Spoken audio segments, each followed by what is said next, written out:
Hey, welcome to Planet Manga, the place where you learn how to create your own manga universe. But creating your own comic universe is a little tricky. There's a lot of work to it. You have to create environments, do a storyline, think about your genre. Is it going to be fantasy? Is it going to be magic, science fiction, horror? It's a lot of work and a lot of things to think about. But the first thing you got to think about is how to create your characters. So let's start with some chibis. Okay, just to refresh your memory, chibis. Chibis are the cutest, kawaii characters in the world. Everyone loves them. They make t-shirts out of them, make jewelry. They have big heads, little bodies. Okay, so remember the head is round. The body can be square, it can be rectangle, it could be an oval if you want. Okay. Also, you can actually do a chibi this way with the head as the balloon, the string as the spine, and you put the body around it to give it action. Okay. Arms on the top, legs on the bottom. Arms on the top, legs on the bottom. Arms on the top, pose it, legs on the bottom. So again, the cross, the lower the cross, the younger the character looks.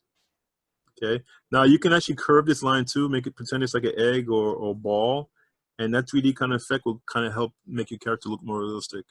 All right. Remember the eyes here. On each side, balance them. Okay. Remember, if it's 3D, this eyes on this side probably will be a little bigger because you're seeing more of the head here on this side. That means ears. See that? Ears are going to be about the same around the eye line. Okay. Nose, nose, nose. I changed the nose angle. It's up to you. Now mouth. Mouth. He's kind of sad. He's kind of like, not committal. Okay. Eyebrows are very important. Okay. They tell a lot of story. Now you can keep your eyes like that, kind of, if you want to. That's kind of like a Mew Mew face, which is a very happy, satisfied face. But if you want to, those eyeballs always bring some flavor. Okay.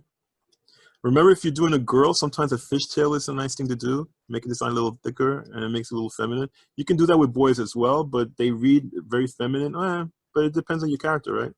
Maybe your character is not as rough and tumble as some other characters. And girls can be rough and tumble too. So it totally depends on your design.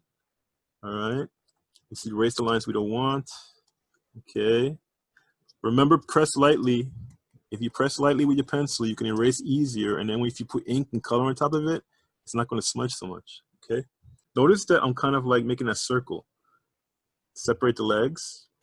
Again, we are not SpongeBob. SpongeBob, I keep saying that, has popsicle sticks for legs. We are one body that splits into two. So our characters, if you want it to look more human, can split into two.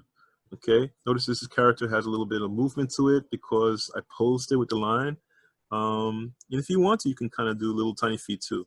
I like big feet because I keep thinking I'm going to make a toy out of it. You know, I'm always having dreams, making toys out of your characters. All right. Hairstyle is very important. Hairstyle is about outside of the line. So let's say I'm going to give a fabulous haircut, very curly. Remember, when you're doing hair, always do the shape of the hair first before you put any details. So for instance, I like his hair that way. I can color it. Maybe I'll give him like a blue afro. That'll be kind of cool, blue afros. Or I can do a little texture if I want to. And just by doing a little texture, it makes it look like someone in my neighborhood or someone in my family. And then put little dots on the outside to kind of make that kind of texture look. All right. If I want to do more kind of like, let's make her into a girl. I love bangs, by the way. Bangs are very cool to me. So I'm going to tie her hair back a little bit, give her hair flowing down from the back. Okay. I'm going to give her little tiny feet. Let's give her a belt. Let's give her some bracelets. By the way, when you're drawing characters who are different abilities, let's say a kid who uses a stick or maybe has leg braces, stuff like that, you can do a chibi just as well.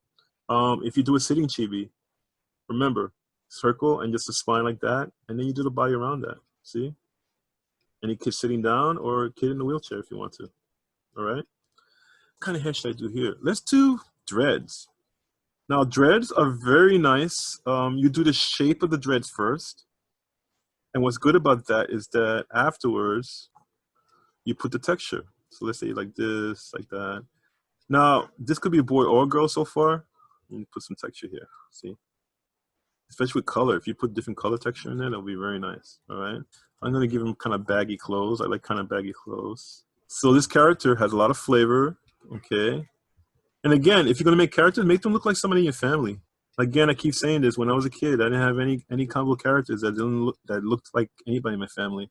There were only a certain type of characters. Nobody who was brown. Nobody who had different hair texture. So I'm very happy that that's happening now. And I know that the reason it's happening now is because we're doing it for ourselves. So let's talk about shonen. Shonen's the boy stuff. Shonen's the more aggressive, kind of like action-packed, kind of adventure kind of story. Very popular with boys. Kind of started with Astro Boy and just graduated to Dragon Ball and Naruto. And it's just really kind of rough and tough.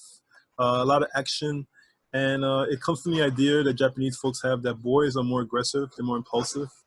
And that's the comics for them. It's a style, remember that. Doesn't mean that girls can read that. Shonen comics are very popular and they're read by all genders, all ages, but they're really made in a kind of like a rough boy style. Shonen tends to be more heroic, more dramatic. So let's say if you want to draw a kid shonen, which means boys, you start with a circle just like a chibi, but you do the body a little longer. See? If you want to do something a little older, start with the kind of like a circle, a little longer. Remember, people who are older tend to have longer bodies, okay? Now, this is the top part. This is the torso. That means this is the bottom part of your character. Shoulders. Now, remember, you're posing your characters now. It's not the simple chibi. You know how chibis are just like this and like that? We're not doing that right now. We're actually doing something a little bit more complicated, but more rewarding because you tend to do a character and they look really cool afterwards, okay? Now, think about where the arms are. If this is a kid, you want to pose them a certain way, okay? Now, hips are going to be here, knee, ankle. Now, this is a younger character, okay? This one's a little older, so let's put hips here. That's a hip, that's a pelvis, okay? That means knee, ankle, focus the shoulder, that means. So this kid right here, let's say 1 is the kid, 2 is more like a teen, okay? 3 is the more adult type. Again, we're gonna do a more of an egg type head, all right? We're gonna pose the character. Chest, stomach, pelvis. Now this is actually more realistic and more American style too, but they're more adult looking, okay? Notice I put the shoulders, elbows, wrists, okay? That means that this triangle here, I'm gonna put the pelvis, knee, ankle, okay? Now let's start fleshing it out. Let's say we're gonna be more realistic. So that means I'm gonna put a hand here, on top of here, right? Remember that when you do your legs, you're gonna split from the middle, okay? We're not going to do SpongeBob style. SpongeBob, it looks like popsicle sticks, okay? Now, you think about where the foot is pointing. My foot's gonna point this way. This other foot's gonna point this way. Notice how I did letter L. This is where the ankle is. This is the corner where it bends, okay? So depending on where it bends, it kind of creates an L. You go down to the heel, to the toe, and up. And you notice how you had this triangle kind of makes the shape of a foot? You can shape it any way you want to after that. Again, if I put my foot down there, ankle, heel, bottom to the top, and you get a foot, all right? So let's erase this one. Actually, I'm gonna keep that there for reference. All right, so let's say his feet are gonna be this way, and now this way. So it kind of looks like feet, like real feet. Shonen characters are not chibi, so they don't have that center cross. In fact, they tend to have more of a upper cross like that. Now the eyes are still pretty big. There are kid stuff, okay? Nose, mouth. Now this round head, I can shape any way I want to. Now I put the round head to kind of hold the space, but to tell me where to draw, okay? See right there? All right, right now he's gonna be bald for a little bit. Afterwards, I take my eraser and I erase what I don't need, okay? Now this is a very stylish thin teenager. A lot of Japanese manga has kind of like that stylish skinny kid, you know, one piece and Only when you see stuff like that's more about power and fighting, like Dragon Ball or Baki, you get like a thicker body. But most of the time, you have thin kids like this, okay, like in Bleach. Right? Notice how I did the circle and kind of shaped the thumb out of it, so I can go back to it later and put the details on. All right. Again, more of a cross. All right. So even though he's a little older, maybe he's about 12, 13, maybe even 14, I can shape the head the way I want to. Of course, later on, I'm going to put whatever costumes I need. If I want, if I want to make him a space guy, pretty easy to put gear, like the little power belts, maybe kind of gear on top of his gloves, one of those wristwatch things. Of course, this works for any genre. He can be like Japanese style, fighting vampires, right? Notice I kind of give him those kind of space boots. They don't have to look realistic, just kind of like suggest that they're complicated and they work. So let's give him some hair. Let's give him some mask too. You can make him like a hero type. See, he becomes like an actual character. This character right here, the older character tends to be, and by the way, you can draw any character this style with the chest, the stomach, and the hips. But if you think about it, this just gives you more leeway to kind of put the muscles in the right places, curve the clothing. Let's say he has, when he bends here, he probably curve here. Even though he has big shoulders, I'm going to put curves like he's wearing a long sleeve shirt. Just give him kind of a collar. Remember when you draw the hips, you go around the hips, okay? Again, we don't want to do SpongeBob. SpongeBob is like this, with skinny legs popping out like that. We don't want to do that. We want to make sure he has muscles around his legs, because we need muscles to move, right? So your character should have muscles too. His feet, L this way. And I'm gonna go this way, maybe straight down like that. Put the heel down there, you kind of play with the shape. Put the heel down here, you play with the shape. Now I know it sounds easy because I'm doing it and I'm talking it, but it takes a little practice, The best way to practice is maybe tracing. Over here, I'm gonna put a square or rectangle. The reason why I put a square or rectangle for the hands, if you put a square, see like that, we all have this palm that's kind of like a square or rectangle. And what you can do is put the thumb on one side, 4 fingers on the other. And this is the easiest way to do a hand. See? Now again, even if it's pointing down, thumb on one side, 4 fingers on the other. And it's the quickest way to do a hand, and you shape it the way you want to. Let's say if you want to put thumbnails, all that kind of stuff, you kind of work with it afterwards, but you want to kind of put the basic shape there. So his thumb out, 4 fingers, maybe put a block of 3 fingers here. All right, maybe his thumb, maybe he's holding it in like a fist. That means he kind of suggests with that square he has a fist. See? Now, the head. Notice, again, the cross, right? Now, since I'm kind of took a lot of care into his costume, I want his face to be kind of tight too, kind of nice. So notice that cross there. I'm going to place the eye. Realistic characters tend to have small eyes, although in Japanese cartoons, they have big eyes. All right, so I'm going to give him the same hairstyle. All right, remember you're going to be more closer to the head. And let's do a mask. So this is shonen style. This is the boy stuff. I'm going to show you another thing. If you want to do bigger style, like superhero American style. Again, the head, string is like the spine or the body language.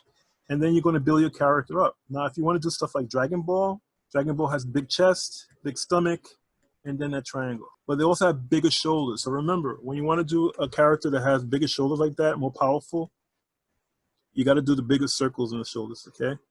The legs tend not to be as big. So let's pose the character. Let's say he wants to fight. Do the deltoids, big chest, split it in half, big neck, big shoulders, big biceps. For people who want to do that kind of anatomy or any kind of anatomy, I would suggest Sports Illustrated and just getting some tracing paper and, drawing some of the athletes in action, and actually shows you how their muscles work. Get the best comic books that do that style. There's a lot of American superhero comic books that do muscles very well. So copy that for a little while, learn about how this put together, and then start mimicking it. And once you start mimicking it, make your own changes and come up with your style. You're building your character. Put a circle here. Let's say, remember the L for the foot? Let's say this is the ankle, L foot, okay? This is the sole, and this is just the tip of the foot. So you're gonna go and go down, go down, go down, and then again, Make whatever kind of boot or shoe you like. Or if he's barefoot. If he's barefoot, you gotta separate that toe. Okay? Big toe and then a little toe.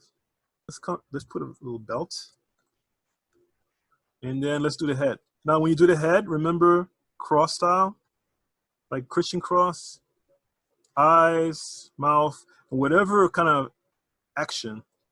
If you're going to do Dragon Ball type characters, the eyes are going to be bigger. But American style characters, they have smaller eyes. Okay, let's make ears. I'm going to give him a mask. Maybe I'll make him a wrestler. Let's give him some horns, like Daredevil. Okay. All right, so he seems to be topless now, but let's give him like a collar. And then you erase the lines you don't want. Now these circles here are easy to make fists because you can kind of suggest the fingers there. All right, remember where the fingers come up. The thumb is going to be this way. It's going to bend that way. And then you kind of make it around like that. I tend to think faster than I draw. So I just want to make sure I want to kind of like draw quickly.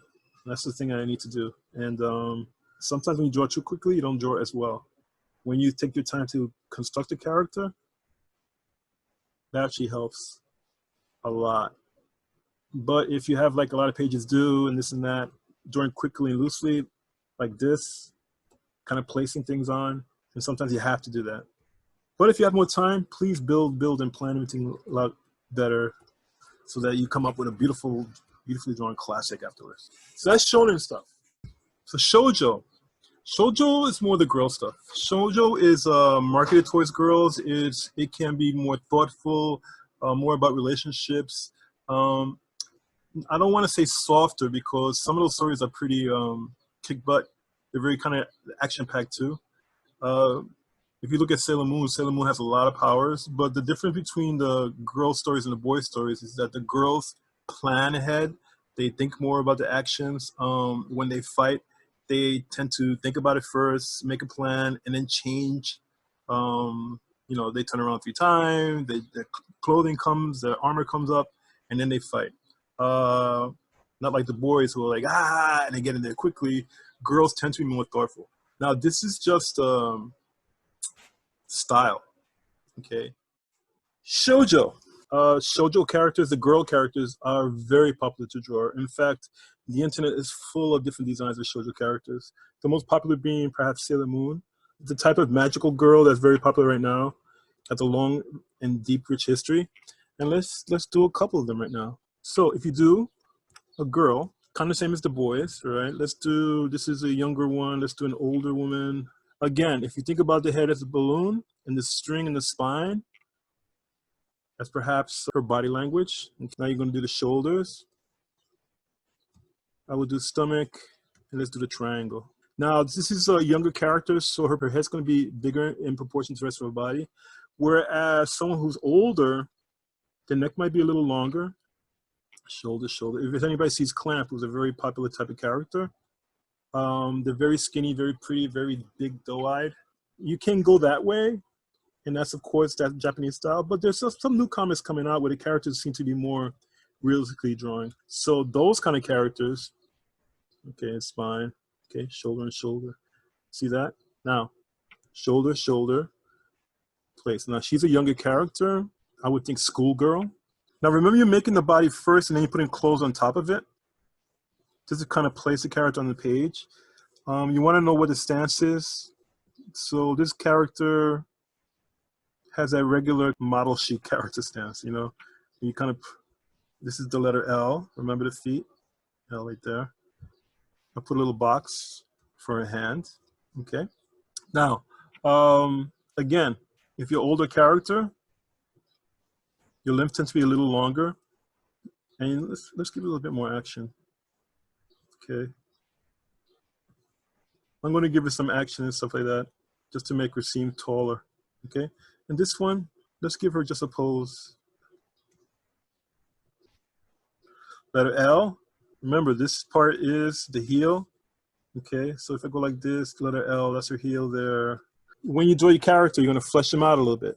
Okay. Now remember, while they might not be as muscular as the boys or the men you're drawing, if you're going to draw a heroic style woman, you should actually put some structure there, some beefiness, because you know American comics has this tradition of having superhero women be like very skinny, very curvaceous, like bikini models, which doesn't make sense because they draw every man like tons of muscles and abs and stuff like that. So to be more fair, if a person is kind of more powerful, physically powerful, they should kind of look it. There you go, kind of figure it out. Now, if she's a teenager, you can make it a little thinner. Let's think about the collar. I like to kind of place the collar in the clothes first to kind of know where I'm going.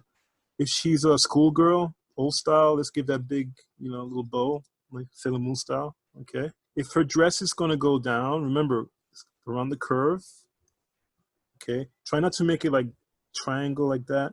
Remember, if there's a body there, you wanna go down towards the curve, give some weight to it, okay? Like that. I'm going to go with the old style dress, maybe in the 60s, where it wasn't too low. You start erasing what you don't need, okay? Little by little, you get a character.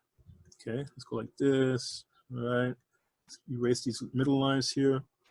And remember, these are just sketches, okay? Let's give some knee-high socks because, of course, in Japanese manga and anime, schoolgirls always tend to have knee-high socks. Okay, let's give some nice black shoes.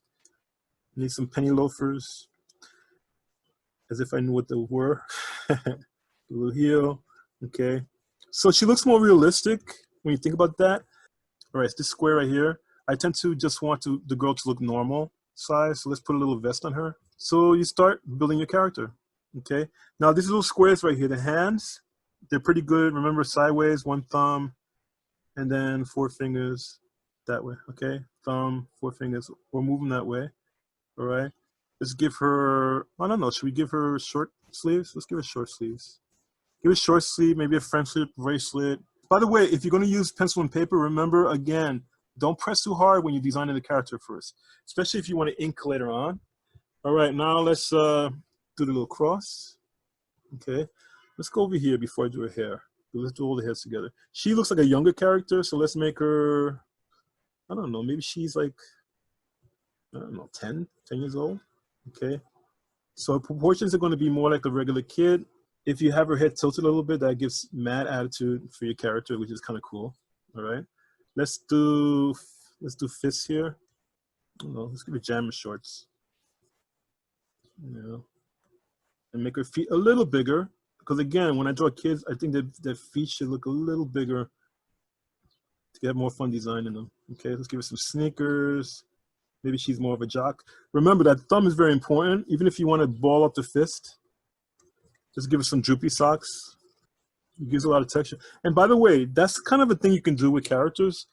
If you want to give them just droopy socks, or maybe the sleeves are a little too long, it gives a lot of flavor to what kind of character you have. Let's give her cuff shorts, okay, that kind of thing, some pockets, all right. Let's give her one of those sweaters that has like already kind of holes in it, okay, all right. So don't copy someone else's style all the time, okay? Try to do your own style. A lot of times we just keep drawing like Sailor Moon over and over again, and then we never learn to grow and do our own kind of style. It's okay to copy and learn and mimic, but later on you should kind of adapt and mutate and evolve, okay? So let's say this girl here, she's very modish looking, and there's plenty of these magazines, just the model type magazines. I would pick sports magazines where they show like basketball players, with female basketball players, soccer players. They tend to be more realistic in body shape and design. There's a real thing. It's like, why are all the characters one way in manga? Well, one race. Well, you know, manga comes from a country that's called homogenous, which means they don't have many different types of people. Now things are changing with the globalization. So it's like really, really interesting that the world is changing, and the comics have to change as well. Let's say I'm going to give her that fabulous long hair that people are very famous in Japan for, right? A lot of characters in the manga have this really beautiful jet black long hair. Okay. The eyes tend to be very big. See that? Little fish hook right there, making the upper line a little darker. Can kind of help make a character look a little bit more feminine quickly. And eyebrows are very important too. Let's see how this kid's coming out.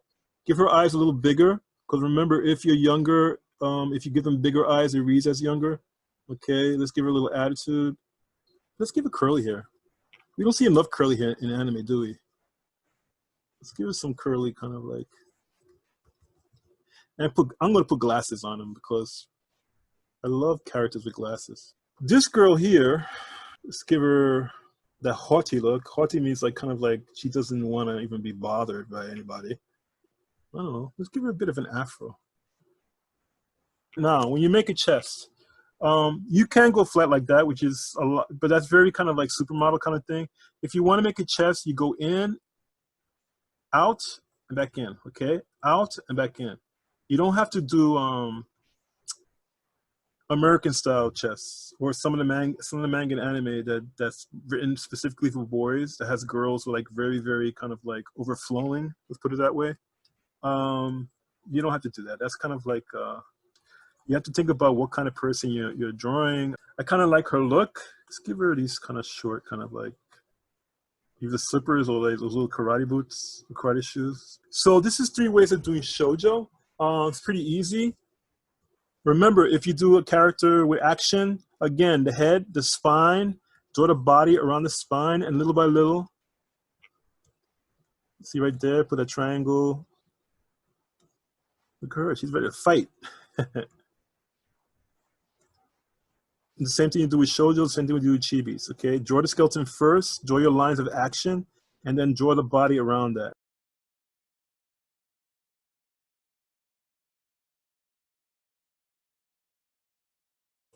Let's talk about how to create your own universe for your story to happen.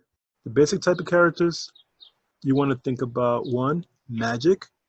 Those are the characters who use magic as a powers. That would be Wonder Woman, who gets a power from the gods, or Harry Potter, that kind of thing.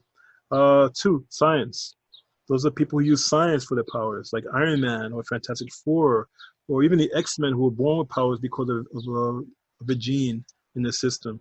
Or even Astro Boy, who was a little boy who was also a robot.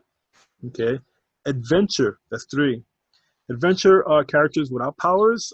They tend to have a lot of like interesting situations going on. Crime fighters, people who are looking for treasure and lost gold. So people like Lara Croft in Tomb Raider. Batman has no powers, well, except for his money. But besides that, he doesn't have any inborn powers. So that's the adventure characters. And then you have the monster character. That's number 4. Monster characters are my favorite because they usually are characters who may perhaps started as evil and learned a better way of doing things, who had a change of heart and wanted to help the good. Characters who learned, characters who are treated badly because of what they are. So they make some really good, interesting characters. Characters born out of monsters, characters who started as monsters and became great heroes. So pick your character and basically those 4 genre types, and you'll be okay. You're good to go. So get to it. Thumbnails. So remember, when you're doing thumbnails, you want to kind of like draw loosely and put your characters in different positions. You want to tell stories, so get used to put them in panels, in these squares. Let me see what else I can do. You know, for instance, if you want to do extreme close-up is like very close to camera. They're so close, it's very intimate. I mean, you can even put one eyeball. Let's say, you notice that, you ever do like, put your face against the mirror and look at yourself in that close-up part? I guess extreme close-up is like this. That's more of an extreme close-up. This is like a close-up, okay? But extreme close-up is really right in your face. This should not be used a lot. It should be used for like punctuation or a point. Let's say if you're doing a horror story and you want to show something close or someone's fear, a little detail, so like, you know, maybe a fly is buzzing around, that kind of stuff. These kind of things is very intimate, very close, and you don't want to use it too much because people really don't like too many of those shots. I mean, it's a great shot to see. It's beautiful sometimes, but if you do it too many, it's kind of, it takes away the fun, the punctuation of it. Okay, close-ups are good too. Again, don't use too many of them. The closer you are with the camera, it's very beautiful to kind of show details like that. But If you use too many of them, it just becomes tiresome and repetitive. Okay, you want to use it in the right places. A medium shot is basically when you see most of the characters. Okay, so for instance, they're having breakfast together. So let's put a little table there. Let's put like a pitcher of coffee. Let's put let's say like that, right? Let's put some cups. Let's put a plate. You notice in American movies they always have like the toast and the coffee and all this food on the plate. Let's put some eggs and some bacon strips, that kind of stuff. Um, that kind of stuff, right? So a medium shot is like this. You see most of the character, but not all of it. And this is the shot that we're most comfortable with. It's not too intimate, not too far away. We have some details. If you notice TV, especially the news, when the newsman is talking to you, he's kind of he's sitting behind a desk, or she's sitting behind a desk, and it gives you enough of the information that you're just kind of like content and happy to see it. Okay, it also tells a lot of the story. Most shots are medium shots. Put some stuff in the background if you want. Let's put the chair, no chair here. Maybe someone's carrying a tray. They could be eating somewhere. Okay. Remember when you do backgrounds, especially when you're doing your thumbnails, which is supposed to be very loose sketches to kind of understand and kind of place your characters somewhere and kind of make decisions on how you're going to pencil it and how you're going to tell your story. You don't have to do perfect backgrounds. Don't do that. Just kind of suggest them, and then later on, you pick and choose what you want to keep, and then you work on it, making it more realized. Okay. So it's medium shot. Actually, there's shots like this, which are far shots, and they're pretty good for telling your story too. Far shots are great for establishing. So, for instance, if you want to tell a story about a house in the woods, so it's a great way to kind of show the isolation of the house, blah, blah, blah. If it starts, maybe a mountain in the background. And that kind of thing puts the reader right into the story. Right away, you're in there. For instance, if you have like, you're doing a superhero book in the city, maybe you want to do shots of the city first and kind of tell, where you are. Meanwhile, in, Dayton City or that kind of stuff, right? Clouds, an airplane maybe. So that way you set up the reader exactly knows where they are and what to expect, okay? Also, you can play with the angles and of the boxes themselves, the sketches, make them interesting. A lot of manga does that, where they kind of play with the border design. So just playing like this and kind of playing with action, and maybe she's getting ready for a fight. She got her gloves on, her boxing gloves on. She's practicing, okay? And she's a kickboxer, okay? There's some knees there. Kickboxer with earrings does not work because someone's gonna get those earrings. Maybe she hears an ambient call. But just kind of play with the shapes and stuff like that. Doing thumbnails is very important. You have to practice drawing your characters, getting used to them, and putting them in panel designs and stuff like that really helps you kind of figure out how you're going to tell a story with your character, how you're going to present your universe. Doing thumbnails first is probably one of the most important things after creating and getting comfortable with your designs, with your character designs. Okay.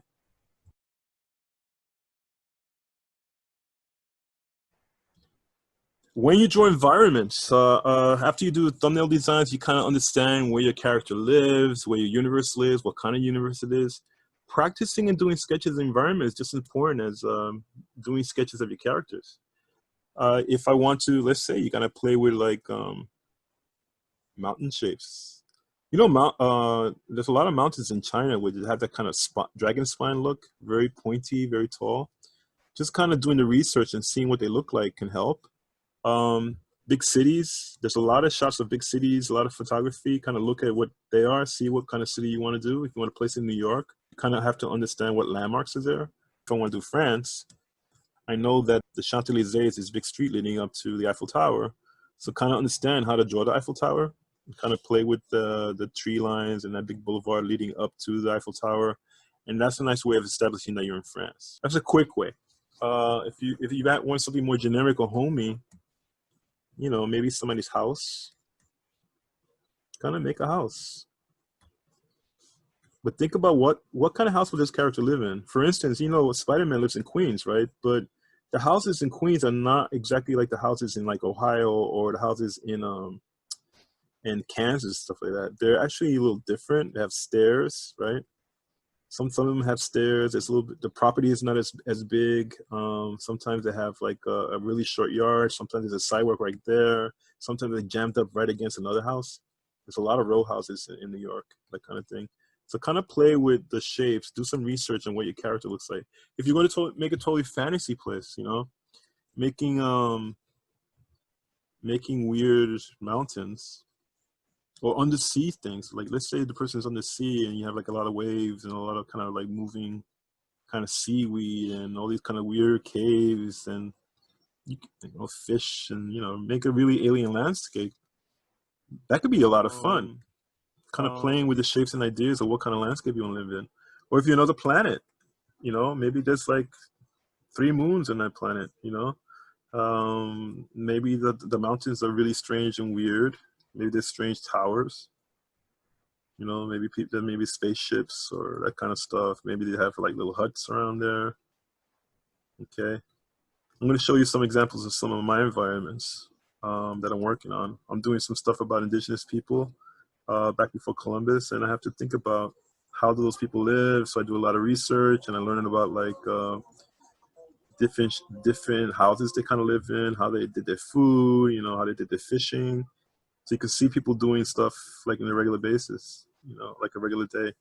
Like somebody could be walking their dog here, you know, in Queens, and hopefully they clean up. All these little details that you kind of know, maybe like a really skinny, scraggly tree somewhere. Because some of the trees in New York and Queens are a little bit scraggly. So all this kind of stuff. It's very important when you tell a story. Remember when you don't have to show every detail of the background in every piece of story. If you have a character talking and they're walking in the park, you don't have to show the entire park. Maybe just kind of suggest there's a tree or two in the background, you know, or a mountain in the background. Just you can be totally sparse. Some characters, some stories, you don't see much of the environment at all, particularly if you're focusing on characters and their story. But sometimes the environment is very important. Undersea stories, fantasy stories, you know, wizard stories, class stories about rich and poor people. You kind of see, you have to see the difference between people live. Okay, so get to your environments. Okay, so there's this thing called like 1 point perspective. If you think about the horizon line, let's say you're at the beach and you see the water. You're on sand, you're looking out into the water and you see the horizon line, which is one line, right? So when you want to build parts of your environment and make it look a little bit more realistic, you want to choose a point and then you put a line to that point. Okay, you see right there, a straight line. Again, angles, right? So what's good about this is that you can start building things just using these 2 points. So let's say I'm going to go here. Now I'm going to go here, right? And this, I'm going to go straight from that straight line back here. Then I'm going to go here. And again, you see this parallel line right here? I'm going to make another parallel line here. And this is basically a shape I can use to build an environment, okay? Let's erase this a little bit so it doesn't get confusing, all right? So see right there, I kind of built like a structure. That could be a building, that could be a car, that could be a table. Let's say if you want it to be a table, you can just start building a table like that, right? Or a bench, let's do a bench in the park or something, all right? So little by little, you kind of build these things. You can go here, you can see where the corner would go there. That means that leg would go there and not here. And a lot of people just kind of play with this loosely. They don't really do all the lines, but they kind of know it by heart. If you want to do a house, let's go over here and let's make a house. Okay, so let's do this front line here. Let's do another line here. Let's play with that. Let's make a house here. Remember, these parallel lines here, this is what the front should be. Okay, now you know this corner going to hit that line, that little dot there. Another parallel line, kind of like opposite line there. What do they call those? All right, so you can make a house and basically build your house according to these rules. See this line here? It tells you where the top of the window is going to be. what angles they're going to have, and make it look a little bit more realistic to what you know. And a lot of people kind of do this kind of out of their head because they've done it a lot of times, or they fudge a little bit. You can fudge a lot with this. Okay, the front. Now this is the easiest way. This 1-point perspective is very easy to do. It's pretty simple. You can build entire towns like this, but it also helps you when you're doing your character or when you're telling a story, kind of place things like let's say you have to do a dining hall, you have to do a beach scene or park scene or some kind of battle in in a city, that kind of stuff. Doing these kind of drawings with this 1 point can be very helpful because it helps you place things. Now, there are all sorts of different ways to do backgrounds and environments. 2-point perspective, 3-point perspective, things that look more realistic. Bird's eye view, which is basically looking down on top of things. Worm's view, where you're basically looking from the floor. Bird's eye view is so you're looking from the sky down. Worm's eye view is basically you're looking from the floor up, and everything gets distorted. You could also do that with people. Remember, if you draw a person from that angle, if you draw a person when you're looking up at them from a lower angle, see? This really helps a lot, especially when you're drawing your characters and giving you that kind of like movie feel, right? When they change the camera angle, it can be very, very kind of fun and interesting. So play with environments and have fun. Okay, after you create your characters, after you have created all your environments, after you know your storylines, after you know the time periods, after you know the beginning, the middle, and what you want to be the end of your story, what do you do then? Well, you record it. You put it down on paper. You put it down on your computer. You put it down on your website, and you make a Bible out of it. So this is the Bible. This one belongs to the Milestone universe with Static Shock and Blood Syndicate and all those characters and Icon. Basically, there is a document that has the environments, the supporting characters, the history of the characters, the different designs, plans out the years of the stories, environments, explanations of who these characters are, storylines, arcs, all kinds of things, histories. This document is very important for you because this turns your universe into a real thing. And that's what you kind of want, don't you?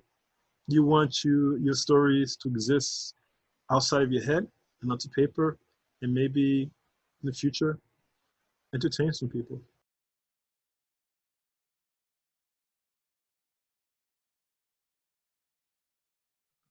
Hey, thanks for coming to Planet Manga. Hope you learned a bit. Hope you'll be able to make your manga universe yourself a lot easier now. And hope you join me next time when I do the history of comics. Maybe you learn how to ink a little bit too. Thanks. Ciao.